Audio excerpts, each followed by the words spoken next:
Hey there, this is John from Heroes and Legends, and welcome to another edition of the Magic the Gathering Market Watch. So this is a very unusual week for the market. It's going to be very slow on all fronts. Very, very slow, as a matter of fact. We're kind of in this awkward in-between period where over the last few months we've been looking at Eternal Master spoilers, talking about what's in the set, what wasn't in the set, how that's going to affect the market. The market reacted to all that, and it's starting to calm down now. Now, as far as Standard goes, and even Modern, we're on the cusp of Eldritch Moon coming out, so a lot of players don't really want to invest in big Standard cards right now because the format's about to change. As a matter of fact, Monday we're going to get an announcement about Eldritch Moon, which will probably include a spoiler card, and then a week from Monday we'll start seeing the official spoilers rolling out. So we're just kind of in this awkward holding pattern, but having said that, let's jump in and see what's going on. Let's start off with the top 5 cards that lost value this week in Standard. Now, if you've been watching the Market Watch, you're going to recognize these cards. It's basically the same list for the last few weeks. These are high-ticket Standard cards that are actually still played quite a bit. But right now, people are waiting before investing in these cards to see what's going to happen to the Standard format. So coming in at number 5 is Chandra Flamecaller, losing 87 cents to $18.92. Number 4 is Liliana Heretical Healer, losing $1.12 to $17.01. Number 3 is Archangel Avacyn, losing $1.14 to $26.58. Number 2 is Nahiri the Harbinger, and she's losing $1.32 to $27.48. I will say, however, you may want to think about picking up this card over the weekend. Monday, there's going to be the Eldritch Moon announcement, and there's a very good chance that we're going to see a spoiler card, which may be a large creature that plays very well with this card. If that happens, this could spike on Monday. So if you're out at your local game store and you're able to pick these up, trade for them, or maybe purchase them for $20, $25, it's probably realistic, or else some of the big marketplaces you might be able to get these for around $20. It might be a good idea to think about doing so this weekend. Coming at number 1 is Jace Vern's Prodigy, losing $3.37 to $40.49. This card continues its downward spiral, but it is starting to slow down as far as its descent goes. So this card can still be purchased in some of the large marketplaces for around $30, sometimes even less if you're lucky and you hit it right. This has just been a fire sale. People are trying to get rid of this card because it has dropped so much so fast.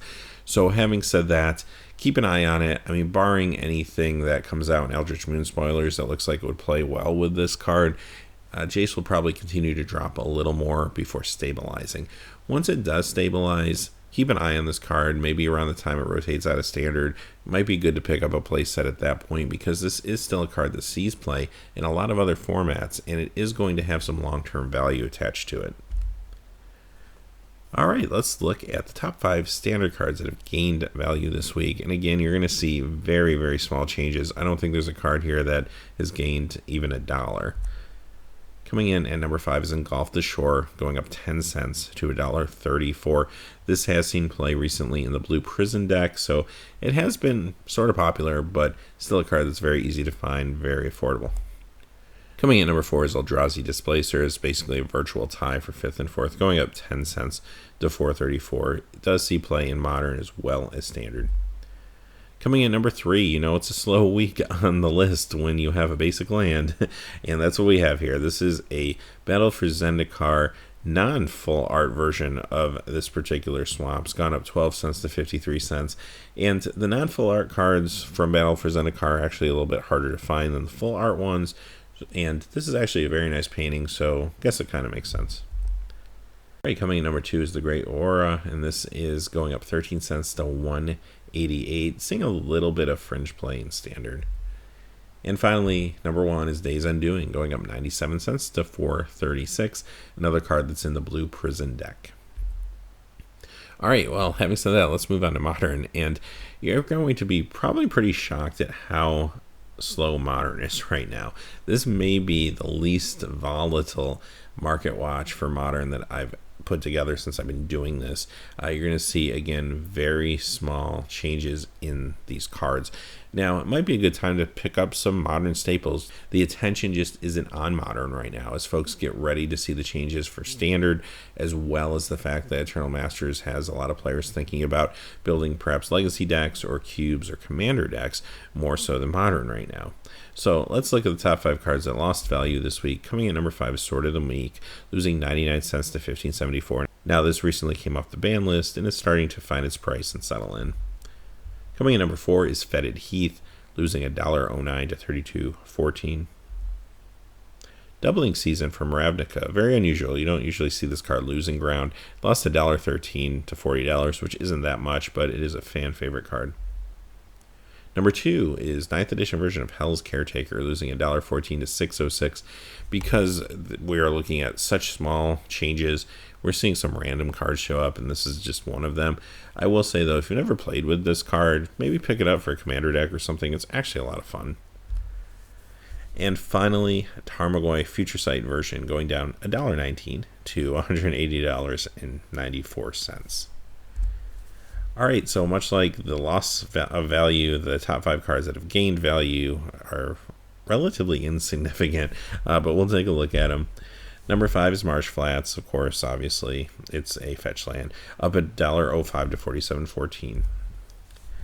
Number 4 is Cavern of Souls, only up $1.25, but this card has now hit 54.15, and this is one that a lot of folks were hoping would show up in Eternal Masters.